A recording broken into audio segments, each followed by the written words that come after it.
আপনারা অনেকেই বার্নার্ড আর্নল্ডের নাম শুনছেন, তাই না? পৃথিবীর সবচেয়ে বড়লোক মানুষও ছিল উনি মাঝখানে কিছুদিন।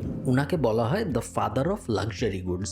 দুনিয়ার যত লাক্সারি ব্র্যান্ড আছে এই সব ব্র্যান্ডের বেশিরভাগই আসলে এই লোকের। মজার ব্যাপার দেখেন, এই কোম্পানিগুলোর বেশিরভাগই কিন্তু উনি আসলে শূন্য থেকে বানায় নাই। 1984 সালে উনি ক্রিশ্চিয়ান ডিওর কেনার সময় ক্রিশ্চিয়ান ডিওর তেমন কোনো আহামরি কোম্পানি ছিল না। আজকে ক্রিশ্চিয়ান ডিওরের অবস্থা দেখেন কি। 1987 সালে উনি লুই ভিতন নামে ছোট্ট একটা কোম্পানি কিনে।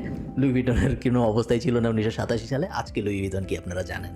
ফেন্ডি, ডিকেএনওয়াই, দুইটা বেশ ফেমাস কোম্পানি উনি কিনে 2001 সালের আশপাশে। তখন কেউ এই দুইটা কোম্পানির দিকে ফিরেও তাকাইতো না। আজকে দুইটা কোম্পানি জায়ান্ট। তারপরে উনি 6 বিলিয়ন বা 7 বিলিয়ন ডলার দিয়ে বুলগারি কিনে 2011-তে, এবং লাস্টে কোভিডের ঠিক আগে 2021 সালে উনি 16.5 বিলিয়ন ডলার দিয়ে টিফানি অ্যান্ড কো কিনলো। টিফানি অ্যান্ড কো অলরেডি বড় কোম্পানি ছিল। হাউএভার 2021 সালে টিফানি অ্যান্ড কোর যে অবস্থা ছিল, আজকে টিফানি অ্যান্ড কোর অবস্থা আরও ভালো। ওরা 100 না 150 নতুন স্টোর ওপেন করছে ওই কেনার পরের থেকে। মোট কথা হইল, বার্নার্ড আর্নল্ড দুনিয়াকে দেখাই দিছে যে কোম্পানি বানাইতে হয় না শূন্যর থেকে। কোম্পানি যদি কিনেও কেউ সুন্দর মতো ম্যানেজ করতে পারে, তাহলে শুধু এই কেনা কোম্পানি দিয়েই একজন পৃথিবীর সবচেয়ে বড় লোক মানুষ হয়ে যেতে পারে। আপনি কি ভাবতে পারেন যে একটা মানুষ, সিঙ্গেল মানুষ 75টারও বেশি লাক্সারি ব্র্যান্ডের মালিক?